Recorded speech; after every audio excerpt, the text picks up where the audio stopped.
আসসালামু আলাইকুম সবাইকে। Hello hello hello.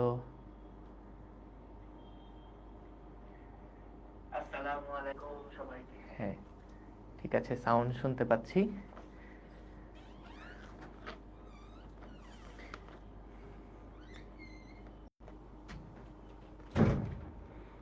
সবাই একটু জানায়ও সাউন্ড ক্লিয়ার আছে কিনা।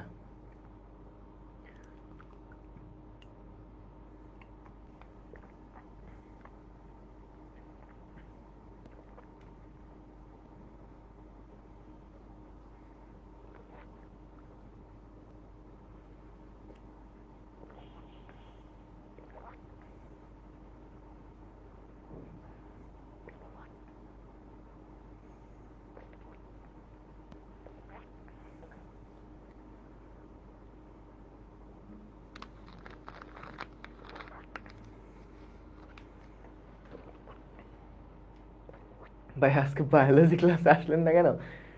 বায়োলজি ক্লাসে আসার আমার খুব ইচ্ছা থাকে, বুঝছো? আমি চাই বায়োলজি ক্লাসে তোমাদের সাথে বসে ক্লাস করতে। আমিও বায়োলজি শিখতে চাই, কিন্তু তোমাদের শুভ্র ভাই আমাকে থাকতে দেয় না। আমি আসলেই শুভ্র ভাই আমাকে পচা পচা কথা বলে। এই জন্যে আমি আর বায়োলজি ক্লাসে থাকতে ভয় পাই।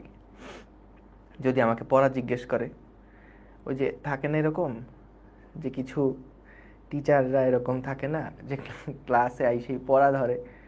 তো আমার ভয় লাগে যদি আমাকে কোনো কিছু পড়া জিজ্ঞাসা করে। তো এই জন্য আমি শুভ্র ভাইয়ের ক্লাসে আসলে থাকতে ভয় লাগে, বুঝেছো?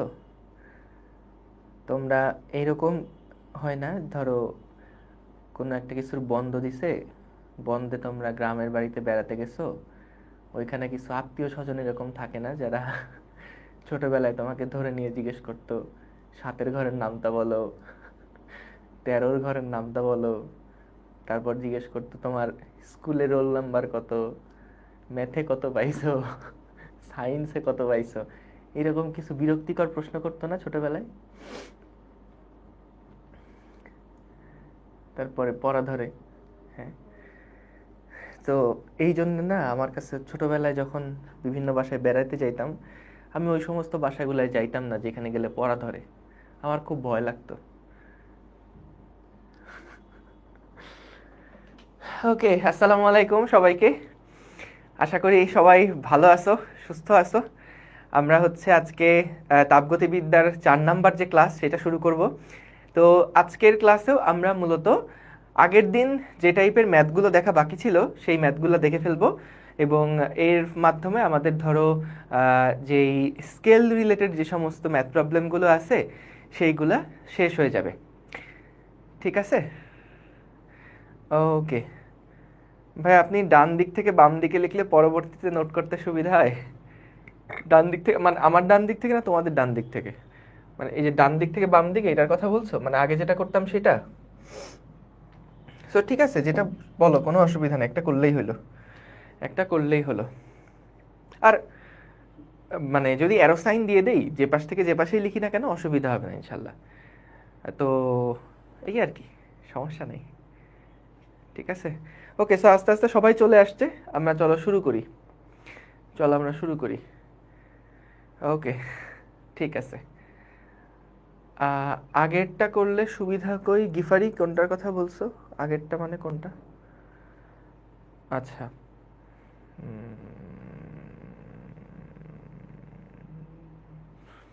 আচ্ছা ভাইয়া, তাপমাত্রা বৃদ্ধি করলে কি শুধু অভ্যন্তরীণ শক্তি বৃদ্ধি পায়? বইয়ে বাহ্যিক কাজ সম্পাদনের কথা বলা হয়েছে, কিন্তু আপনি তো বলেছেন যে কোনো কাজ সংগঠিত হয় না। এটা নিয়ে তাপগতিবিদ্যার প্রথম যেই সূত্র আছে সেটা নিয়ে আসবো। জাস্ট যা বলছি একদম ঠিক আছে, ওখানে কোনো ঝামেলা নাই। সো তাপগতিবিদ্যার প্রথম সূত্র যখন আসবো তখন তোমার জিনিসগুলো আরো ক্লিয়ার হয়ে যাবে ইনশাল্লাহ, অসুবিধা নাই। ঠিক আছে ভাইয়া, কোন পার্লার থেকে চুল ঠিক করে আসছেন? লব্ধি, লব্ধি, লব্ধি নামে আমার একটা পার্লার আছে, জেন্টস পার্লার, ওইখান থেকে চেক করে চুল ঠিক করে আসছি। চলো সবাই চলে আসছে, আমরা তাহলে শুরু করে ফেলি। হ্যাঁ, বিসমিল্লাহ। সো আমাদের এই প্রথমে প্রশ্নটা একটু তুলে ফেলো তো। দাঁড়াও, আমি একটু ক্যামেরাটা মনে হয় একটু বেশি ফর্সা ফর্সা লাগছে, আমরা ক্যামেরাটা একটু অন্ধকার করে দিই। প্রশ্নটা একটু তুলে ফেলো পি এবং কিউ স্কেলের মধ্যে সম্পর্ক নির্ণয় করো। পি এবং কিউ স্কেল, দেখো দুইটা স্কেল এখানে দেখতে পাচ্ছ। এক্স অক্ষ বরাবর আছে টেম্পারেচার কিউ স্কেল, আর ওয়াই অক্ষ বরাবর আছে পি স্কেল। তো এখানে একটা গ্রাফ দেওয়া আছে যেটা আবার জিরোর থেকেও শুরু হয় না, একটু উপর থেকে শুরু হয়েছে। এই সব ডেটাগুলো দেওয়া আছে, আমাদেরকে বলছে দুইটা স্কেলের মধ্যে সম্পর্ক নির্ণয় করো। দেখি তো কয়জন করতে পারে। সো আমাদের সম্পর্ক স্থাপন বলতে যেমন সেলসিয়াসের সাথে ফারেনহাইটের একটা সম্পর্ক আমরা দেখছি, তারপরে সেলসিয়াসের সাথে কেলভিন, ফারেনহাইটের সাথে কেলভিনের একটা সম্পর্ক আমরা দেখছি। তো ঠিক তেমনি যদি আমরা এইখানে সম্পর্ক বের করতে চাই পি স্কেল এবং কিউ স্কেলের মধ্যে, তাহলে সেই সম্পর্কটা কেমন হবে? ঠিক আছে, ঠিক আছে, দেখো এটা একটু বের করে ফেলো। আগে প্রশ্নটা তুলে ফেলো, তোলা হয়ে গেছে কিনা বলো। প্রশ্নটা তোলা হয়ে গেলে বলো। ঠিক আছে, এই নাম্বার সহ তুইল কিন্তু, এই যে 180 দেওয়া আছে, এই পার্থক্যটা হলো 100, এখান থেকে এই পর্যন্ত পার্থক্য দেওয়া আছে 150 ডিগ্রি। ডান, তোলা হয়েছে সবার? ভাই লেকচার 3 না করলে কি সমস্যা হবে? ভাইয়া লেকচার 3 না করলেও হবে, লেকচার 2 করা থাকলেই হবে, কিন্তু সূত্রগুলো একবার রিভিশন দিও। লেকচার 3-তে সূত্রগুলো একবার রিভিশন দিছিলাম আমরা। ভাই চ্যাপ্টার শেষে প্র্যাকটিস করবো না চ্যাপ্টার চলাকালীন? ক্লাসের যে ম্যাথগুলো করাচ্ছি এগুলো চ্যাপ্টার চলাকালীনই করবা, আর চ্যাপ্টার শেষ হয়ে গেলে তারপরে প্র্যাকটিসের মধ্যে যেও। আর ক্লাসে যদি কোনো প্রবলেম বলে দিই যে এত না প্র্যাকটিস বুকের এত নাম্বার থেকে এত নাম্বার প্রবলেম সলভ করবে, তাহলে সেগুলো করবা। ওকে ডান, ঠিক আছে, চলো তাহলে আমরা শুরু করি। বিসমিল্লাহ। দেখো আমাদের এখানে যে গ্রাফটা দিয়ে দিছে, এইখানে আমাদেরকে টেম্পারেচার পি এর সাথে টেম্পারেচার কিউ এর একটা স্কেলের সম্পর্ক বলে দিছে। যে কোনো একটা বস্তুর তাপমাত্রা যদি বাড়তে থাকে, সেটা যেমন সেলসিয়াস স্কেলেও বৃদ্ধি পায়, আবার কেলভিন স্কেলেও বৃদ্ধি পায়, আবার সেলসিয়াসেও বৃদ্ধি পেলে ফারেনহাইটেও বৃদ্ধি পায়। এইরকম একটা গ্রাফ রিলেটেড প্রবলেম আমরা লাস্ট ক্লাসে দেখছিলাম না, যেখানে ওই যে সাইন থিটা নির্ণয় করতে বলছিলাম আমরা। তো এইখানেও আমাদেরকে কিউ এর স্কেলের সাথে, কিউ এর টেম্পারেচার স্কেলের সাথে পি টেম্পারেচার স্কেলের একটা সম্পর্ক আমাদেরকে দেখানো হয়েছে। এবং দেখো এই সম্পর্কটা কেমন, এই সম্পর্কটা হচ্ছে এই যে এইরকম একটা সম্পর্ক। এইভাবে করে আমাদের দেখানো হচ্ছে যে কিউ বৃদ্ধির সাথে সাথে, মনে করো এইরকম একটা পয়েন্টে কিউ স্কেলে টেম্পারেচার এত, তাহলে পি স্কেলে টেম্পারেচার এত। বা এইরকম একটা পয়েন্টে কিউ স্কেলে টেম্পারেচার যদি এত হয়, তাহলে পি স্কেলে টেম্পারেচার হচ্ছে এত। আমাদের কি কি ডেটা দেওয়া আছে একটু লক্ষ্য করি। আমাদের এইখানে দেখো এই যে ওয়াই অক্ষ বরাবর যে স্কেলটা দেওয়া আছে, সেইখানে তুমি দেখতে পাচ্ছ যে এই পর্যন্ত যে পয়েন্টটা আছে, এই পর্যন্ত আমাদের পি স্কেলের মান যদি 180 হয়, তাহলে কিউ স্কেলের এই পয়েন্টের মান হচ্ছে গিয়ে 100। কিউ স্কেলের এই পয়েন্টের মান হচ্ছে 100, এই যে এই পয়েন্টের মান হলো কিউ স্কেলে 100 আর পি স্কেলে এটা হলো 180। এখন আমাদেরকে দুইটার মধ্যে সম্পর্ক বের করতে হবে। তো দেখো তো নর্মালি তাদের মধ্যে সম্পর্কটা কি ছিল, যে কোনো দুইটা স্কেলের মধ্যে সম্পর্ক আমরা কিভাবে করে বের করি? মনে আছে যে ওই যে theta minus theta ice divided by theta steam বা বাষ্পবিন্দু, যেটা মাইনাস হচ্ছে থিটা আইস, মাইনাস হচ্ছে থিটা আইস সমান সমান, যদি ভিন্ন আরেকটা স্কেল হয়, ধরো আমি এটাকে পি স্কেলের কথা বললাম, এটা হলো পি স্কেলের কথা বললাম, তাহলে এখানে হচ্ছে সেই থিটা কিউ স্কেলের জন্য যদি হয় minus theta ice divided by theta steam minus theta ice. তো এই ডান পাশে যতগুলো ডেটা লেখা আছে, এই সবগুলো হচ্ছে কিউ স্কেলের জন্য, এই সবগুলো হচ্ছে কিউ স্কেলের জন্য, আর এই বাম পাশে যতগুলো লেখা আছে সেই সবগুলো হচ্ছে আমাদের পি স্কেলের জন্য। মনে করো বাম পাশে যেগুলো লেখা আছে সেগুলো সব হচ্ছে পি স্কেলের জন্য। এখন খেয়াল করো কিউ স্কেলে আমাদেরকে কিন্তু একটা ব্যবধানের কথা বলে দিছে। কিউ স্কেলে আমাদেরকে দেখো, কিউ স্কেল যেটা আছে, কিউ স্কেলে এখানে দেখো এই পয়েন্ট থেকে এই পয়েন্টটা কিউ এর মান কত, 0 ডিগ্রি, আর এই পয়েন্টে কিউ এর মান কত, 100 ডিগ্রি। তাহলে এখান থেকে এই পর্যন্ত কিউ স্কেলে যে পার্থক্য সেটা হচ্ছে আমাদের 100। তাহলে আমরা যদি কিউ স্কেলেরটা লিখি, দেখো কিউ স্কেলেরটা যদি লিখি, তাহলে থিটা কিউ মাইনাস থিটা আইসের মান 0, থিটা স্টিমের মান 100, মাইনাস হচ্ছে থিটা আইস বললে এটা হলো 0। অর্থাৎ আমরা এই যে সর্বোচ্চ বিন্দু এবং সর্বনিম্ন যে দুইটা বিন্দু আছে, দেখো সর্বোচ্চ বিন্দু যেটা মানে এই পয়েন্ট এবং এই পয়েন্ট, এই দুইটার মধ্যে আমরা কিউ স্কেলের পার্থক্যটা দেখছি। কিউ স্কেলের পার্থক্য কত? মনে করো এইটাই আমাদের আইস বিন্দু আর এইটাই হচ্ছে আমাদের স্টিম বিন্দু। সাপোজ ধরে নাও যে এইটা হচ্ছে আমাদের আইস বিন্দুটা আর এইটা হচ্ছে আমাদের স্টিম বিন্দুটা, ঠিক আছে? তাহলে আমাদের আইস যে বিন্দুটা আছে এই পয়েন্টে কিউ এর মান 0 আর এই পয়েন্টে কিউ এর মান হচ্ছে 100, তাহলে ওইটাই লিখলাম যে আইসের মান 0, স্টিমের মান 100। এবার দেখো আমরা যদি পি স্কেলের কথা বলি, পি স্কেলে আমাদের থিটা পি এর মান লিখলাম, থিটা পি রাখলাম, মাইনাস থিটা আইস কত হবে বলো তো? থিটা আইসের মান কত হবে? ওয়াই অক্ষ বরাবর এটা হলো 180, এটা যদি স্টিম বিন্দু হয় আর এটা যদি আইস বিন্দু হয় তাহলে এই আইস বিন্দু এইটার মান কত হবে? এই পয়েন্টের মান কত হবে কেউ বলতে পারছো? দেখো এটা যদি 180 হয় তার থেকে 150 কমলে এই পয়েন্টটা পাওয়া যায়, এখানে দেওয়া আছে তার থেকে 150 কমলে এই পয়েন্টটা পাওয়া যায়। তাহলে 180 থেকে 150 বাদ দিলে কত হয়? এটা 30 না? তাহলে 30 ডিগ্রি না? তাহলে কারণ এই যে 150 কমে গেছে। তাহলে এখানে আমরা থিটার জায়গায় লিখতে পারি কি? দেখো থিটার জায়গায় লিখতে পারি এটা হলো 30 ডিগ্রি। স্টিমের মান হচ্ছে 180 আর আইসের মান আবারও 30।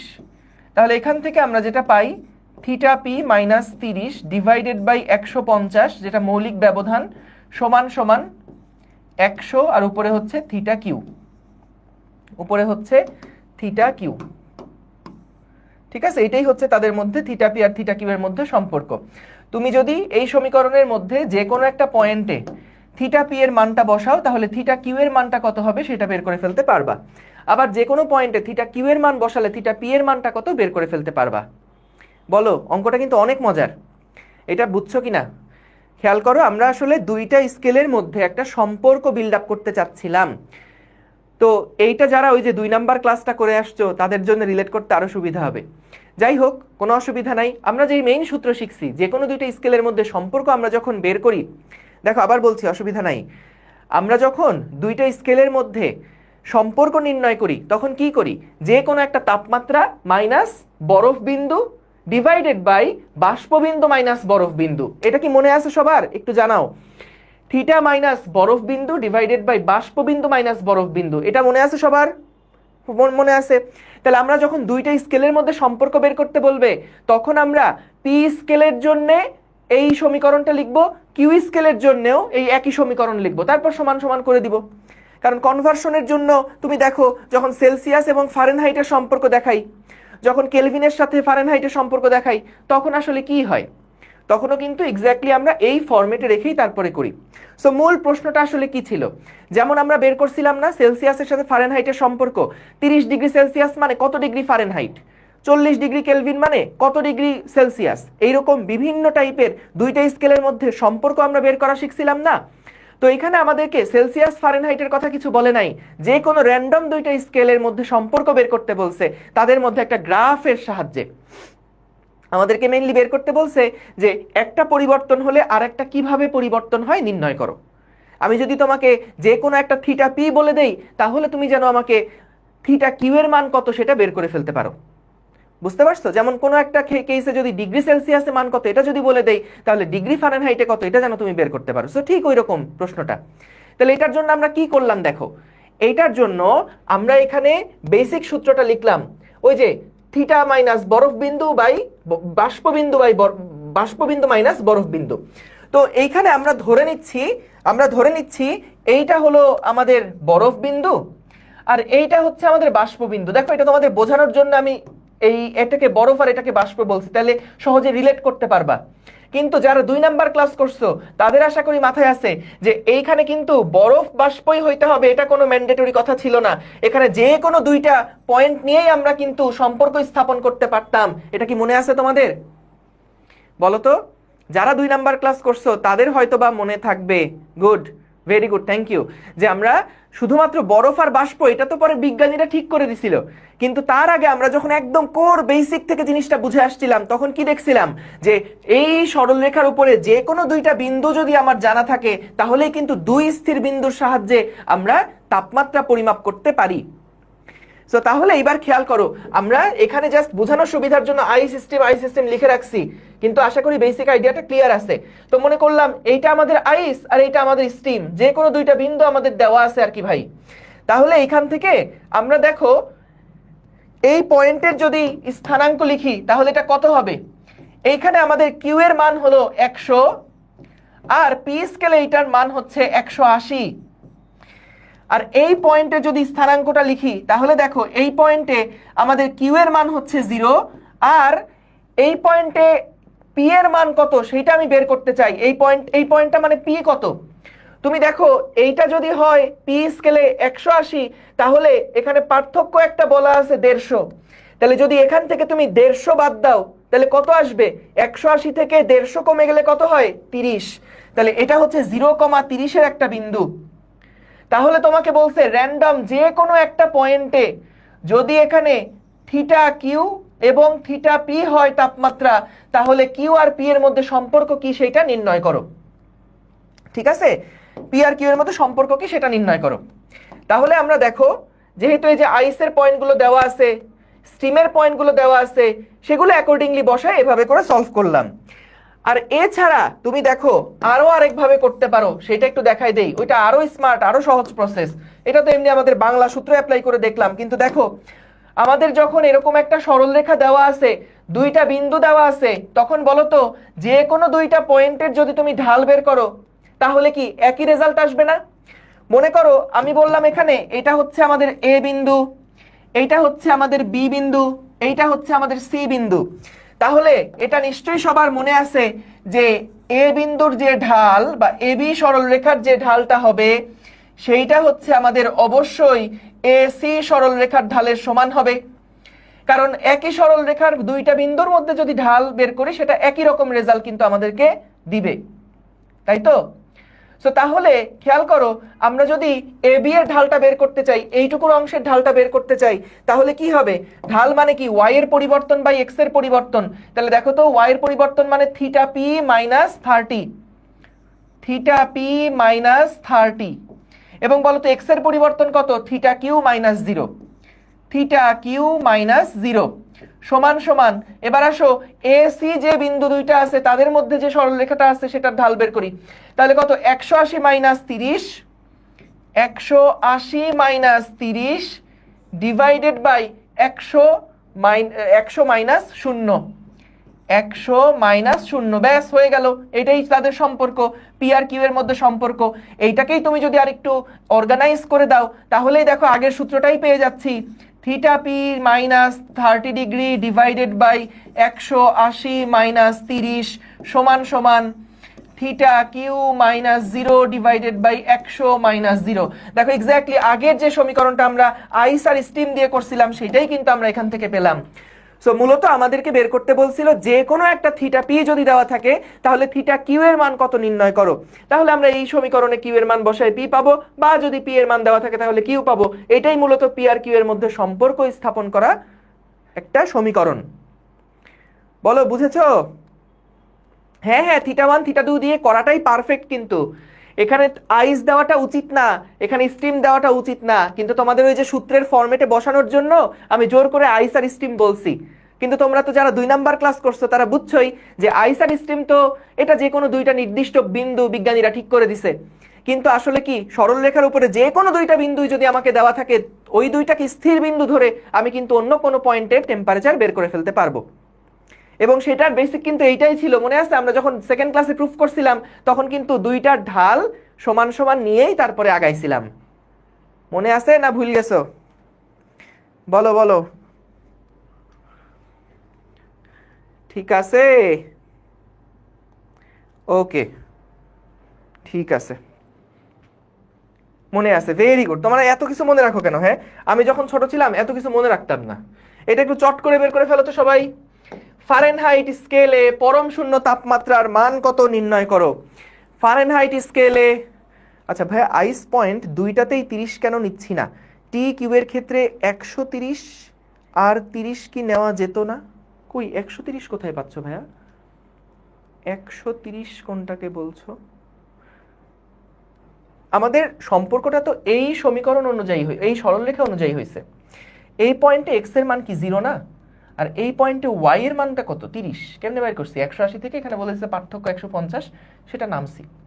তো তাহলে 180 মাইনাস 150 সমান সমান 30। এটা ওয়াই অক্ষ বরাবর ভ্যালু 30, কিন্তু এক্স অক্ষ বরাবর এটার ভ্যালু কত? 0 না? সো 0,30।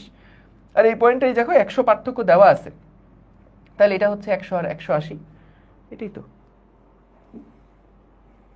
ঠিক আছে, ওকে।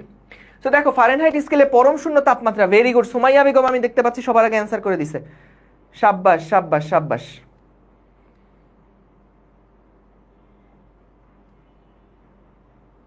ঠিক আছে, হ্যাঁ এই যে এখন অনেকেই অ্যান্সার দিচ্ছে। রায়হানের উত্তরটা আবার দেখলাম অন্যরকম আসছে। আফিয়ার উত্তর মিলছে, ওয়াফি তাহমিদ ওর উত্তর মিলছে। দেখো মূলত কি বলেছে দেখো, ফারেনহাইট স্কেলে পরম শূন্য তাপমাত্রার মান কত? ভাইয়া বলো তো, পরম শূন্য তাপমাত্রার যে মান সেটা আমরা কেলভিন স্কেলে কত জানি বলো তো? পরম শূন্য তাপমাত্রা কেলভিন স্কেলে কত? 0 কেলভিন না? তাহলে দেখো ফারেনহাইট স্কেলে যেহেতু বের করতে বললো, তাহলে ফারেনহাইটের সাথে কেলভিনের আমরা একটা সম্পর্ক দেখব। F minus 32 divided by 212 minus 32 is equals to এখান থেকে 0 মাইনাস 273, যদি কেলভিন এককে প্রকাশ করি, কেলভিন, আচ্ছা দাঁড়াও সূত্রটাকে লিখে ফেলি। 0 মাইনাস 273 ডিভাইডেড বাই 100 ছিল তো, তাই না? ডিভাইডেড বাই 373 মাইনাস 273, ভেঙে চলে লিখছি 373 মাইনাস 273। তাহলে বলো F মাইনাস 32 ডিভাইডেড বাই 212 থেকে 32 বাদ দিলে 180 সমান সমান এখানে থাকে 100 আর উপরে থাকবে K মাইনাস 273। তাহলে ভাইয়া দেখো F মাইনাস 32 ইন্টু, আমরা এটাকে 5 দিয়ে গুণ করতে পারি, আর এখানে থাকবে মাইনাস 273। আচ্ছা দাঁড়াও, 0 মাইনাস 273 এটাকে আমরা 9 দিয়ে গুণ করতে পারি, কারণ এই যে কাটাকাটি করলে এটা হয় 5, এটা হয় 9। তাহলে এখানে কি আসে? 5F মাইনাস 160 সমান সমান মাইনাস 9 ইন্টু 273 কত হয়? 9 ইন্টু 273 2457। 2457। তাহলে এখান থেকে আমরা যদি এফ এর মান বের করি সেটা কত হয়? মাইনাস 2457 প্লাস 160 ডিভাইডেড বাই 5, এটা আসে মাইনাস 459.4 ডিগ্রি ফারেনহাইট। দেখো মিলছে কিনা সবার? ভেরি গুড, আশা করি মিলছে।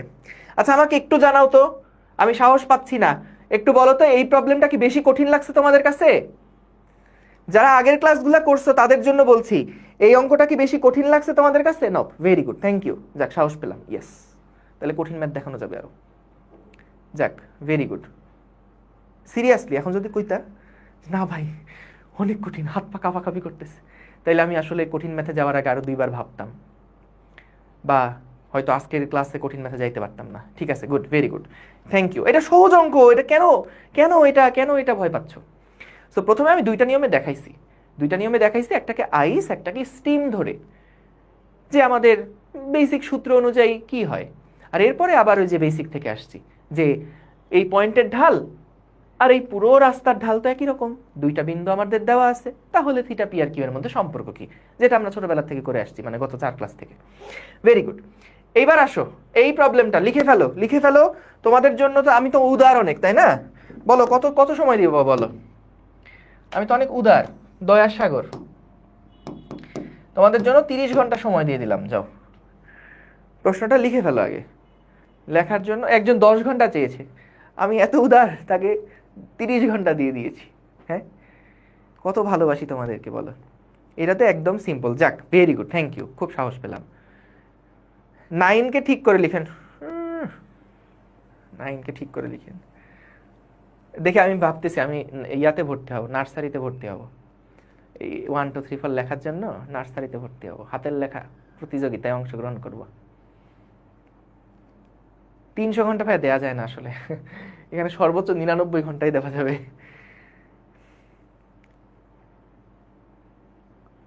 তোলা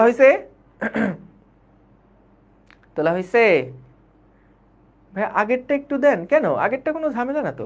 পরম শূন্য তাপমাত্রা মানে কি? আমরা জানি পরম শূন্য তাপমাত্রা মানে 0 কেলভিন। এটাকে লিখে নাও। আমরা জানি কি জানি স্যার? পরম শূন্য তাপমাত্রা মানে আমরা জানি পরম শূন্য তাপমাত্রা মানে 0 কেলভিন। সো এখানে আগে ফারেনহাইটের সাথে কেলভিনের সম্পর্ক লিখলাম, কেলভিনের জায়গায় 0 বসালাম, তারপরে এফ এর মান কত হয় সেটা বের করলাম। ইজি, অনেক ইজি কিন্তু। সো এবার আসো এই ম্যাথটা দেখি, এত মজার একটা অঙ্ক, হাও করে কাটতে ইচ্ছা করবে। একটা থার্মোমিটারকে যখন ফুটন্ত পানিতে রাখা হয় তখন তার পাঠ দেখায় এক্স নট। বলো ফুটন্ত পানি মানে কি? ফুটন্ত পানি মানে হচ্ছে এটা, ওই যে এক্স স্টিম যেটা সেটা দেওয়া আছে, সেটার পাঠ দেওয়া আছে এক্স নট। এবং যখন বরফে রাখা হয় তখন তার পাঠ দেখায় এক্স নট বাই 3। বললো যখন পাঠ এক্স নট বাই 2 হবে তখন তাপমাত্রা কত ডিগ্রি সেলসিয়াস? বলো তো তাপমাত্রা কত ডিগ্রি সেলসিয়াস? এটা কি কোনো কঠিন ম্যাথ না সহজ ম্যাথ? দেখো আমাদেরকে কি বলছে, দেখো আমরা কি জানি, ওই যে theta minus theta ice divided by theta steam minus theta ice, এইটা সমান সমান কি লেখা যায়? যেহেতু ডিগ্রি সেলসিয়াসে সম্পর্কটা কনভার্ট করতে হবে, তাই আমরা সেলসিয়াস স্কেলের সম্পর্কটা লিখে ফেললাম, C minus 0 divided by 100 minus 0। তাহলে এখানে ভাইয়া খেয়াল করো, আমাদেরকে বলছে যখন নতুন স্কেলটাকে, একটা থার্মোমিটারকে যখন বরফে রাখা হয় তখন তার পাঠ হয় এক্স নট বাই 3। তাহলে বরফে যখন রাখছি তখন পাঠ হয়েছে এক্স নট বাই 3। এবং যখন পানিতে রাখা হয়, ফুটন্ত পানি মানে কি স্টিমে যখন রাখা হয় তখন এটা হয় X nought minus X nought by 3। এখন বলছে যদি এক্স নট বাই 2 হয় পাঠ যদি এক্স নট বাই 2 হয় তাহলে আমাদের সেলসিয়াসে এটার ভ্যালু কত নির্ণয় করো। বুঝছো? বলো। এই রে ফেসবুকের বলা মাত্র তুখোর দেখি, সাবাস। আফিয়া আক্তার এই ওয়েব অ্যাপে সবার আগে অ্যান্সার দিছে, ফেসবুকে সাদিয়া ইসলাম লিমা সবার আগে অ্যান্সার দিছে, ওরা না অমিয় বিশ্বাস সবার আগে অ্যান্সার দিছে। ও আচ্ছা, 2বার দিছে, ঠিক আছে, ভেরি গুড ভেরি গুড। তারপরে অথই দাস চৈতি সাদ মুবাশিরা জান্নাত, হ্যাঁ ভেরি গুড। হ্যাঁ উত্তর 25। যারা উত্তরটা পারছো এটা বলে রাখি, এইটা প্রশ্নটা আসছিল যে ইন্ডিয়ার জেই মেইন পরীক্ষা হয় না, এটা হলো জেই মেইন, সম্ভবত রিসেন্ট প্রশ্ন, আমার ঠিক মনে নাই কবে আসছিল। সো জেই মেইনের একটা প্রশ্ন এটা। ওকে, সো সহজ কিন্তু দেখো। তাইলে এখান থেকে আমরা হিসাব করব যে এক্স নটের মান বা ওই জাস্ট সি এর মানটা কত হয়। সো একটা জিনিস দেখো, আমরা যদি উপরে নিচে হিসাব নিকাশ করি, 3 দুগুণে 6, তাহলে উপরে থাকলো 3x নট মাইনাস থাকলো 2x নট ডিভাইডেড বাই 3, এখানে থাকলো 3x নট মাইনাস হচ্ছে x নট সমান সমান সি বাই 100। সি বাই 100, ঠিক আছে, সি বাই 100। ওকে, তাহলে এখান থেকে খেয়াল করো আমাদের থাকছে X nought divided by 6 divided by 2x nought divided by 3 সমান সমান সি বাই 100। সি বাই 100, তাহলে আমরা X nought by 6 into 3 divided by 2x nought সমান সমান সি ডিভাইডেড বাই 100। এখান থেকে এক্স নট কাটাকাটি হয়ে গেল, আমাদের থাকলো 3 আর 3 কাটাকাটি হয়ে 1/4 আসলো। এই যে বিশ্বাস করো আজকে হয়তো জীবনে প্রথমবারের মতন জানলে যে 3 আর 6 কাটাকাটি করলে 6 সাথে 2 হয়, সি বাই 100। সুতরাং সি এর যে মান এটা হলো 100 ডিভাইডেড বাই 4, কত হয়? 25 ডিগ্রি সেলসিয়াস। ঠিক আছে, ভেরি গুড। যারা আগে আগে অ্যান্সার করে দিছো সাব্বাস, তোমরা অনেক তুখোর। ভেরি গুড, ঠিক আছে, দেখো ক্লিয়ার কিনা। ওকে, যাক সবাই পারছো, very good, nice nice nice. ঠিক আছে, গেল তাহলে। চলো চলো পরের প্রবলেম। এই যে এগুলা খুব সহজ অঙ্ক, করে ফেলো তো দেখি, চট করে করে ফেলো, চট করে দেখে পট করে করে ফেলো। একটা ত্রুটিপূর্ণ থার্মোমিটার, তার মানে কি ভাইয়া? ত্রুটিপূর্ণ থার্মোমিটার, আচ্ছা আগে লিখে নাও, একটু লিখে নাও, প্রবলেমটাকে লিখে নাও, তারপরে করতেছি। কতক্ষণ সময় দিব তোমাদের জন্য বলো? কতক্ষণ সময় চাও? একটা ত্রুটিপূর্ণ থার্মোমিটার, তার মানে কি জানো? ত্রুটিপূর্ণ থার্মোমিটারে দেখা যায় তুমি যদি এই থার্মোমিটারটাকে বরফের মধ্যে রাখো 0 ডিগ্রি সেলসিয়াস দেওয়ার কথা, কিন্তু সেটা দেয় না, সেটা হয়তো 10 ডিগ্রি সেলসিয়াস দিয়ে বসলো। আবার যখন এটাকে ফুটন্ত পানির উপরে রাখবা 100 ডিগ্রি সেলসিয়াস হওয়ার কথা, সেটা দেখা যায় 105 ডিগ্রি সেলসিয়াস দেখাচ্ছে, মানে উল্টাপাল্টা রেজাল্ট দেয়। এগুলোই হচ্ছে ত্রুটিপূর্ণ থার্মোমিটার। তো ত্রুটিপূর্ণ থার্মোমিটারগুলো আমরা যদি আসলে ওখান থেকে একটা সঠিক ডিগ্রি সেলসিয়াসের ভ্যালু কত বের করতে চাই বা সঠিক তাপমাত্রা নির্ণয় করতে চাই, তাহলে কিভাবে করে নির্ণয় করব, এটাই আমরা বের করব। তাহলে দেখো এখান থেকে ত্রুটিপূর্ণ থার্মোমিটার নিম্ন স্থিরাঙ্ক দেওয়া আছে, তার মানে এটাই কিন্তু বরফ বিন্দু যেটা আইস পয়েন্ট যেটা সেটা দেওয়া, এবং ঊর্ধ্ব স্থিরাঙ্ক যেটা সেটা হচ্ছে 101। দেখছো যেটা 0 হওয়ার কথা ছিল সেটা 0.5, যেটা ঊর্ধ্ব স্থিরাঙ্ক দেওয়া অর্থাৎ স্টিম পয়েন্ট হওয়ার কথা ছিল 100, সেটা হয়ে গেছে 101। এখন বলো ওই থার্মোমিটারে মানে ওই ফল্টি যেই থার্মোমিটারটা আছে সেইটা যদি পাঠ দেখায় 30, তাহলে সঠিক থার্মোমিটারের পাঠ কত হবে? এখন ভাইয়া দেখো থার্মোমিটার ত্রুটিপূর্ণ হইলেও পারদ কি আর ত্রুটিপূর্ণ না? তো হয়তো এই স্কেলটাকে দাগাঙ্কিত করাটা ভুল হয়েছে, এই জন্যই আমরা ত্রুটিপূর্ণ বলছি। কিন্তু তাপমাত্রা বৃদ্ধির সাথে সাথে পারদের যে আয়তন বৃদ্ধি বা তাপমাত্রা বৃদ্ধির সাথে সাথে পারদের যেই উচ্চতা বৃদ্ধি সেটা কিন্তু সমানুপাতিকভাবেই হতে থাকবে। তাহলে এই রেঞ্জের মধ্যে তাপমাত্রাটা কিন্তু উষ্ণতামিতিক ধর্ম অনুযায়ী সমানুপাতিকভাবেই পরিবর্তিত হতে থাকবে। কিন্তু যেটা 0তে দাগাঙ্কিত করার কথা ছিল সেটাকে আমরা ভুলে 0.5-এ দাগাঙ্কিত করে ফেলছি, আর যেটা 100 হওয়ার কথা ছিল সেখানে আমাদের স্কেলটা দেখা গেছে 101 রিডিং শো করছে, কারণ স্কেলটাই হয়তো ফল্টি। তাহলে দেখো আমরা এখান থেকে ভাইয়া যেটা করব একদম একই সূত্র, যেহেতু সঠিক তাপমাত্রা সেলসিয়াসে বের করতে চাচ্ছি, তাহলে C-0 ডিভাইডেড বাই 100-0 সমান সমান আমাদের ত্রুটিপূর্ণ থার্মোমিটারের তাপমাত্রা যদি থিটা হয়, তাহলে থিটা মাইনাস নিম্ন স্থিরাঙ্ক হচ্ছে 0.5 এবং ঊর্ধ্ব স্থিরাঙ্ক হচ্ছে 101 মাইনাস 0.5। তাহলে আমরা বলছে যদি ওই পচা থার্মোমিটারটায় ত্রুটিপূর্ণ থার্মোমিটারে পাঠ যখন 30 ডিগ্রি হয়, যখন এটার মান 30 ডিগ্রি হয়, তখন সেলসিয়াসে ভ্যালুটা কত? হবে? তাহলে এখান থেকে আমরা যদি হিসাব করি ভাইয়া 29.5 ডিভাইডেড বাই 100.5 ইন্টু 100 কত হয়? সি এর মানটা কত হয়? 29.5 ডিভাইডেড বাই 100.5 গুণ 100। এই তো তোমরা অনেকেই অ্যান্সার দিছো।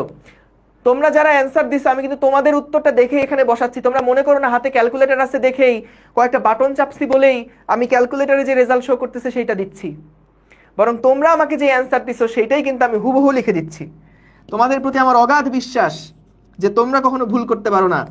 সো এই জন্যে আমি ক্যালকুলেটরটা না দেখেই তোমরা যা লিখছো কমেন্টে সেটাই কিন্তু লিখে দিচ্ছি। বুঝতে পারছো? পাবা কোথাও এত ভালোবাসা? কোথাও পাবা না। ওকে, ঠিক আছে, চলো পরেরটা দেখে ফেলি। হ্যাঁ, এটা একটু নিজেরা করে ফেলো, চট করে জাস্ট উত্তরটা বসায় ফেলো। দেখি, এটা প্রশ্ন লেখার দরকার নাই, এটা আসলে সহজ প্রশ্ন। দেখো জাস্ট কেসগুলা বোঝার চেষ্টা করো। আচ্ছা তোলো প্রশ্নটা, তোলো, দরকার আছে কারণ আগেটা ছিল ত্রুটিপূর্ণ থার্মোমিটার, এবার আর থার্মোমিটার না, এবার আমাদের সরাসরি উষ্ণতামিতিক ধর্মের সাথে সম্পর্কটা দেওয়া আছে। ভাই আপনার 9টা ঠিক করেন প্লিজ। না করব না, কি করবা?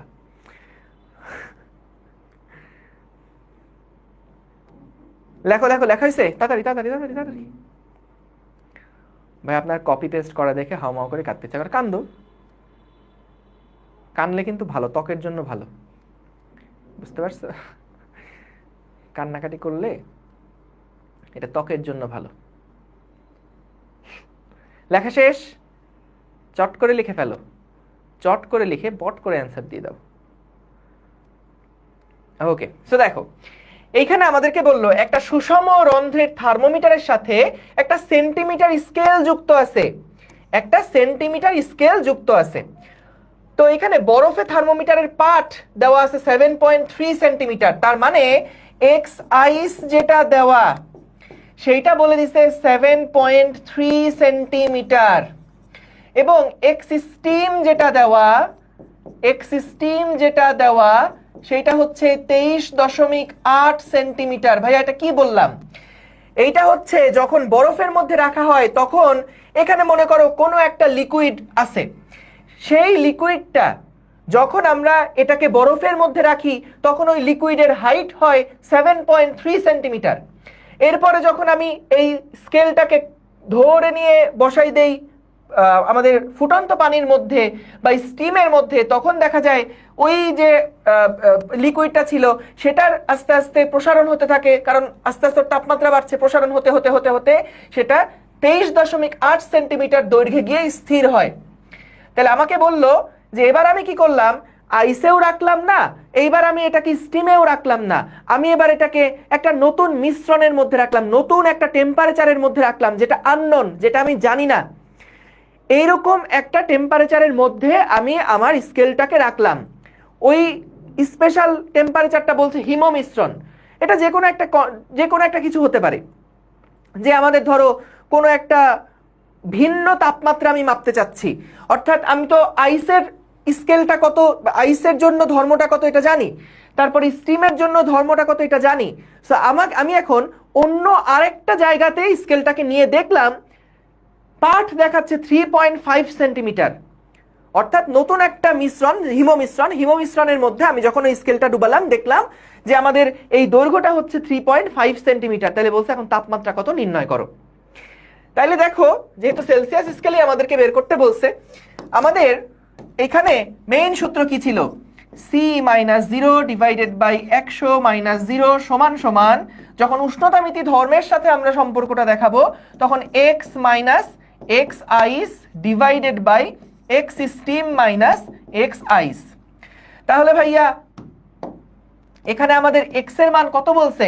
3.5 সেন্টিমিটার মাইনাস এক্স আইস বলতে ভাইয়া 7.3 centimetre divided by X steam মানে হচ্ছে ভাইয়া 23.8 মাইনাস এক্স আইস মানে 7.3।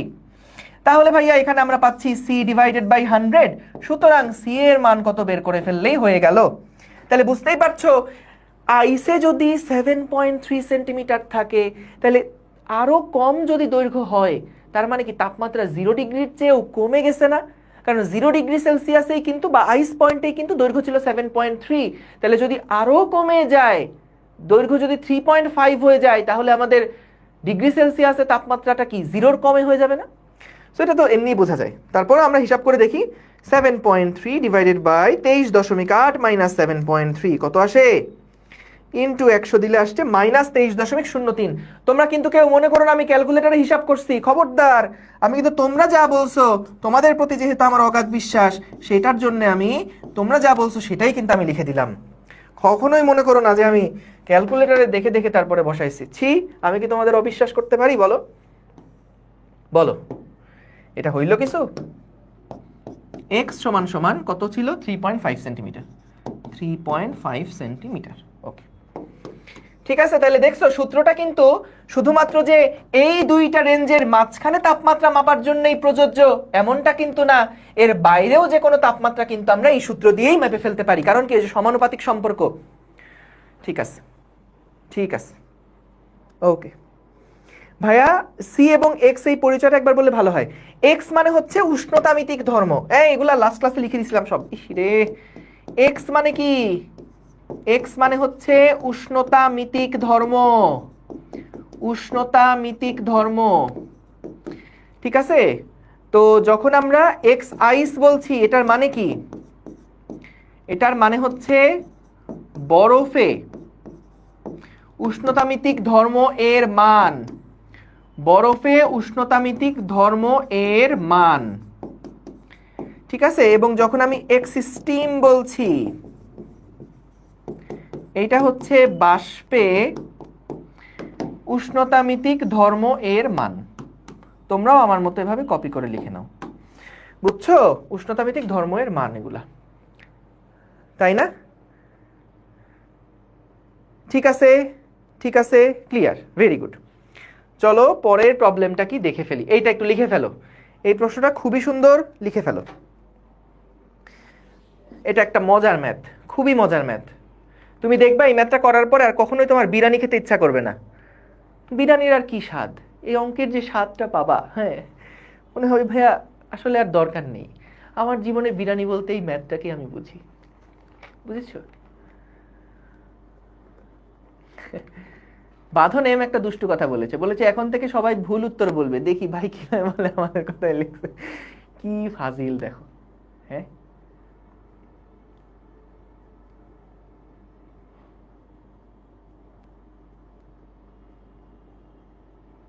দেখো, দেখা হইলে বলো। ভাইয়া বদরুল স্যারকে চিনেন? আরে হ্যাঁ, কি বলো, চিনবো না কেন? স্যার আমাদের ফিজিক্স ক্লাস নিতেন, আমি ছিলাম ডি সেকশনে। আমাদের ক্লাস টিচার ছিলেন হচ্ছে জাহাঙ্গীর স্যার। জাহাঙ্গীর স্যার ইংরেজি পড়ান, উনি সম্ভবত এখন মর্নিংয়ে আছেন। আমার মামাতো ভাইকে ভর্তি করাতে গেছিলাম, ওই সময় জাহাঙ্গীর স্যারের সাথে দেখা হয়েছিল, বদরুল স্যারের সাথেও দেখা হয়েছিল। বদরুল স্যার ওই সময় ছিলেন হলো ডে ডে শিফটের সি সেকশনে। খুব ভালো স্যার।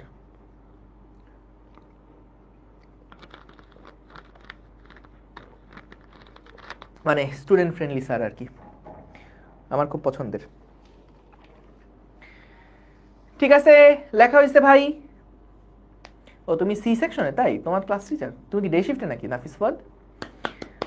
লেখা হয়েছে, ডান, ভেরি গুড। চলো দেখো ভাইয়া, এইটা একটা মজার প্রবলেম। হ্যাঁ, যেটা বললাম যে আর কখনোই বিরিয়ানি হয়তো খাইতে ভালো লাগবে না এটা করার পর।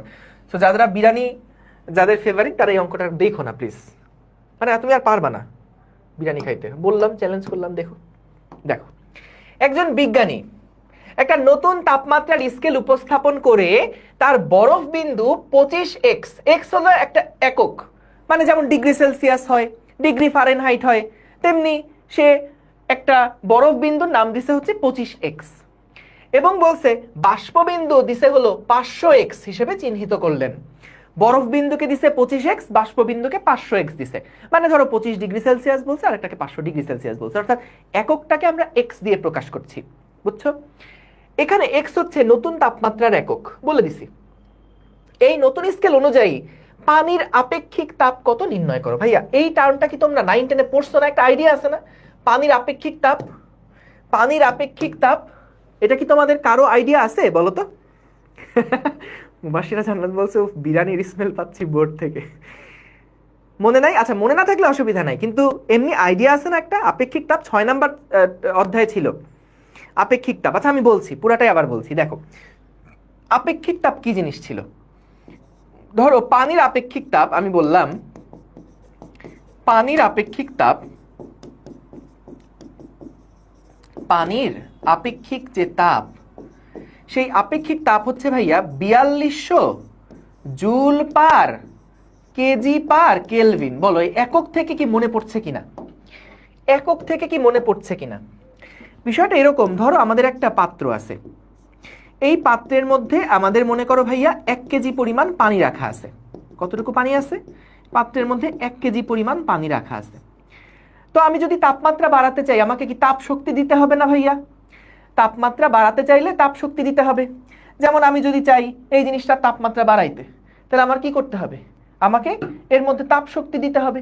তাহলে আমি যদি 1 কেজি পানি নেই, এই এককটা আমাকে কি বলছে দেখো, 1 কেজি পানির তাপমাত্রা 1 কেলভিন বৃদ্ধি করতে, 1 কেজি পানির তাপমাত্রা 1 কেলভিন বৃদ্ধি করতে 4200 জুল তাপ শক্তির প্রয়োজন। 4200 জুল তাপ শক্তির প্রয়োজন। তার মানে তুমি যদি 4200 জুল তাপ শক্তি এর মধ্যে দাও, ধরো এর নিচে আগুন জ্বালাই দিছো, তাহলে তাপ এখানে সাপ্লাই হতে থাকবে। তাপের পরিমাণ যদি 4200 জুল এখানে ট্রান্সফার হয়, তখন এর টেম্পারেচার 1 কেলভিন বেড়ে যাবে। আরো 4200 দিলে আরো 1 কেলভিন বাড়বে, আরো 4200 দিলে আরো 1 কেলভিন বাড়বে, 2100 জুল দিলে 0.5 কেলভিন বাড়বে। বুঝতে পারছো? অর্থাৎ 1 কেজি কোনো বস্তুর তাপমাত্রা 1 কেলভিন বৃদ্ধি করতে যতটুকু তাপ শক্তি দেওয়া দরকার হয়, সেইটাই হচ্ছে ওই বস্তুটার আপেক্ষিক তাপ। কি মনে পড়ছে? মনে পড়ছে? ওই যে মনে আছে এমএস ডেল্টা, আরে সাব্বাস তুকর, এমএস ডেল্টা থিটা মনে নাই? কিউ সমান সমান এমএস ডেল্টা থিটা। এস মানে হচ্ছে সেই আপেক্ষিক তাপ, এটা হচ্ছে সেই আপেক্ষিক তাপ। এই মনে পড়ছে? বলো, এবার মনে আসছে? এবার মনে আসছে বলো? আচ্ছা, মনে না পড়লেও অসুবিধা নাই। আমি এই যে আইডিয়াটা বলছি এটা কি বুঝছো কিনা? আপেক্ষিক তাপ, একটা উদাহরণ দিলাম, পানির আপেক্ষিক তাপ হলো 4200 joule per KG per kelvin. এটা মানে বোঝাচ্ছে কি? এটা মানে বোঝাচ্ছে যদি তোমার একটা পাত্রে 1 কেজি পরিমাণ পানি থাকে, সেটার তাপমাত্রা তুমি যদি 1 কেলভিন বৃদ্ধি করতে চাও, তাহলে তোমাকে ওই পানির মধ্যে 4200 জুল পরিমাণ তাপশক্তি দেওয়া লাগবে। তাহলে আমার একটা উত্তর দাও তো, যদি আমার এই পাত্রের মধ্যে 1 কেজি পানি না থেকে যদি এখন 2 কেজি পানি থাকে, তাহলে আমি 1 কেলভিন তাপমাত্রা বাড়াতে কতটুকু তাপশক্তি দিব?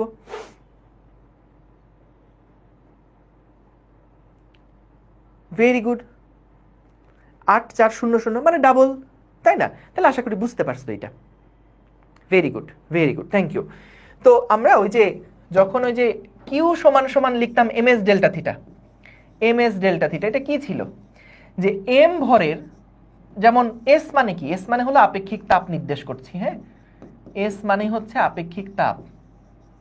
আপেক্ষিক তাপ, তো এই সূত্রটা কিভাবে আসছিল?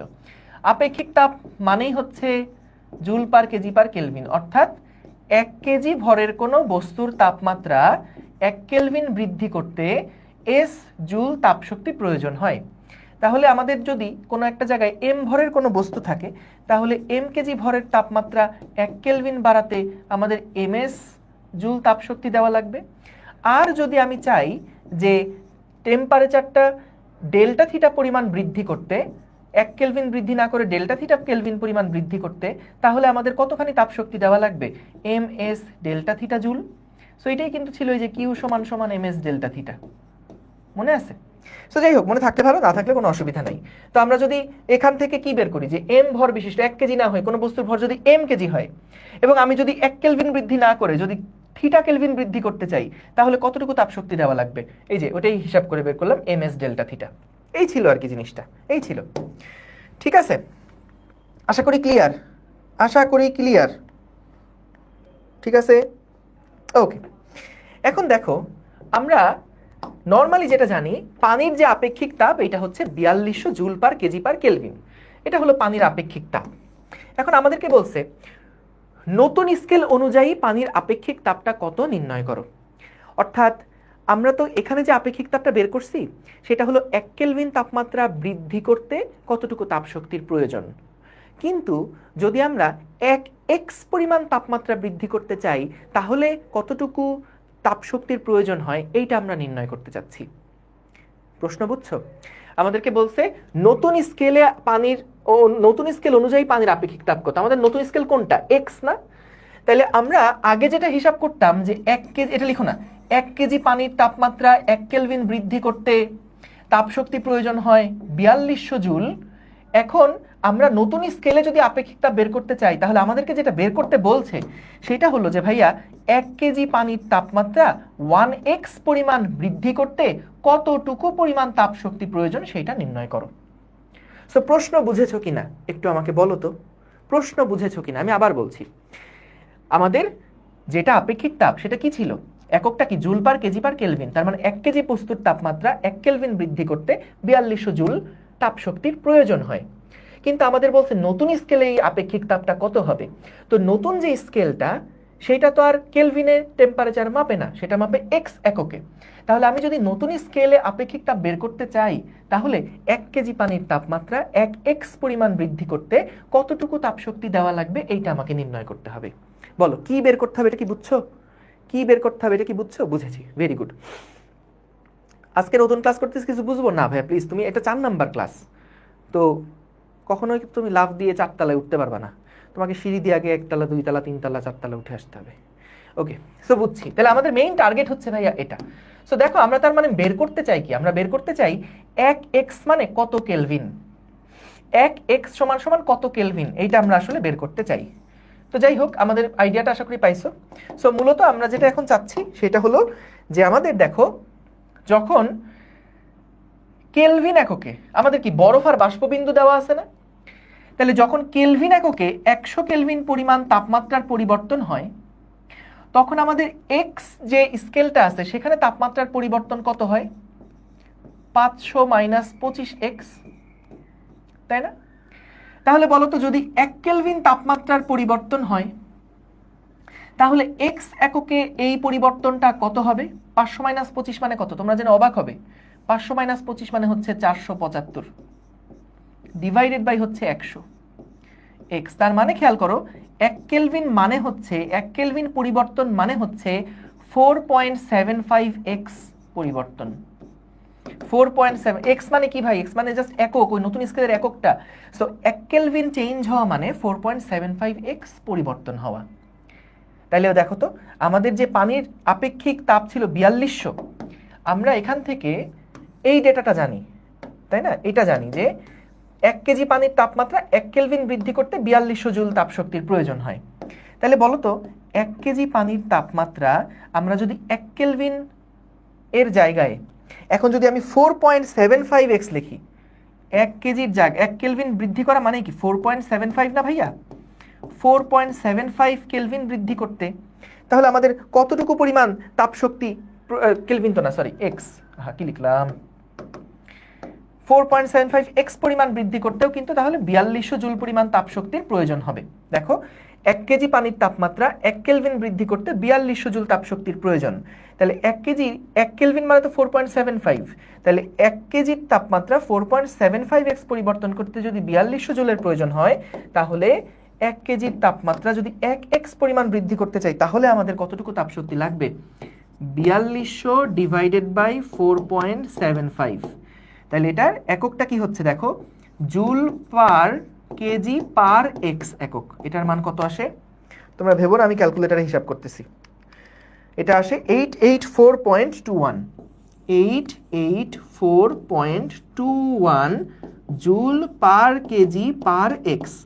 তার মানে 1 কেজি পানির তাপমাত্রা 1 এক্স পরিমাণ বৃদ্ধি করতে 884 জুল তাপশক্তির প্রয়োজন হয়।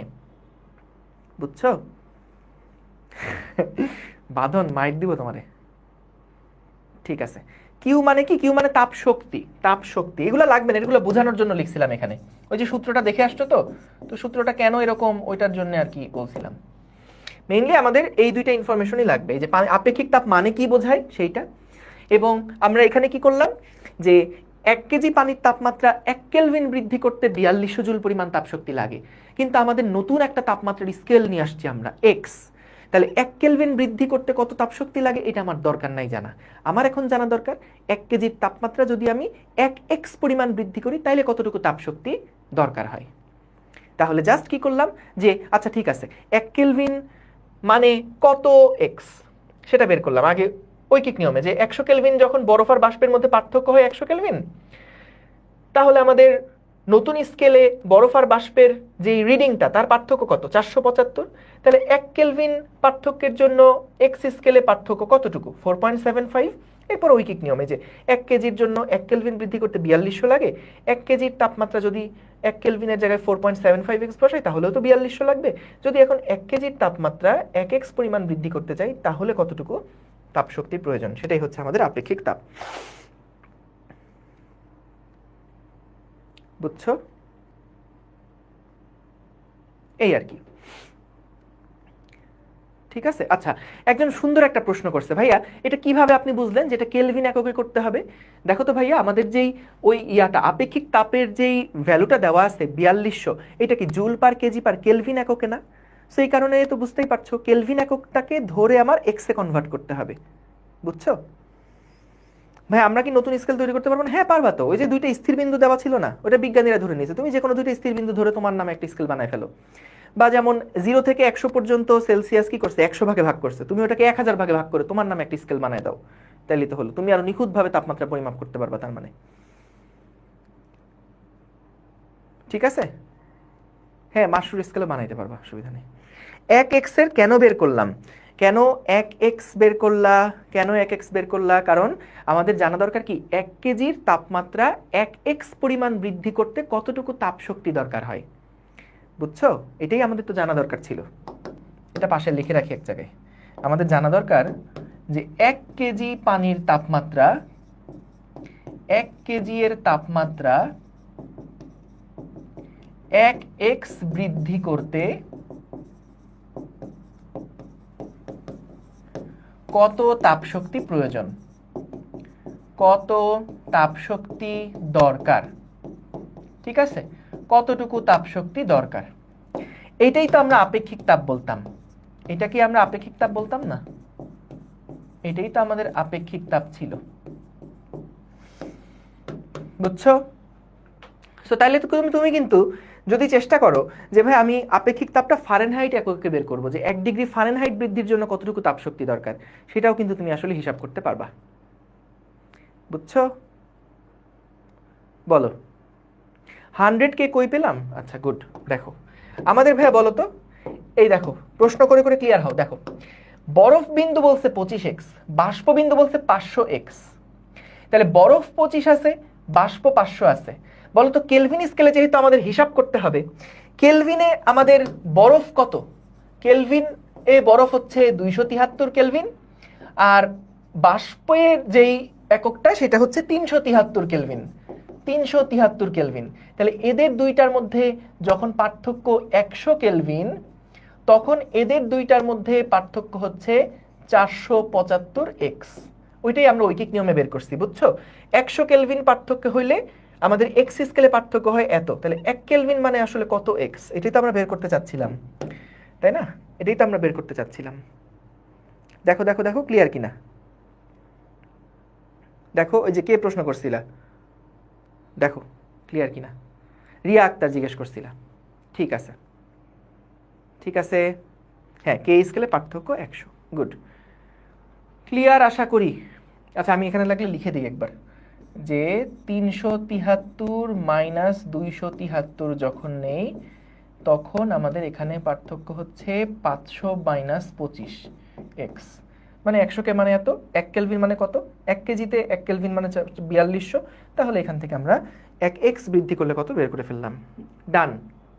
এইটা আরেকটা ফাটাফাটি অঙ্ক, এগুলো লিখে ফেলো, প্রশ্নটা তুলে ফেলো। বলো কারো কোনো বুঝছি ভাই, থ্যাংক ইউ, অসংখ্য ধন্যবাদ। ম্যাথগুলো মোটামুটি কঠিন আছে না? এগুলো কঠিন না, এগুলো কঠিন না।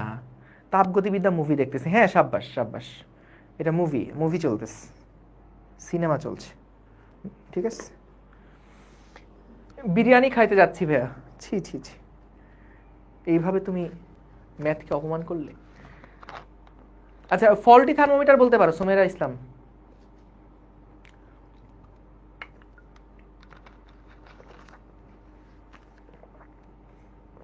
কেন জাতিসংঘের মহাসচিব কেন বানাতে হবে? ঠিক বুঝলাম না।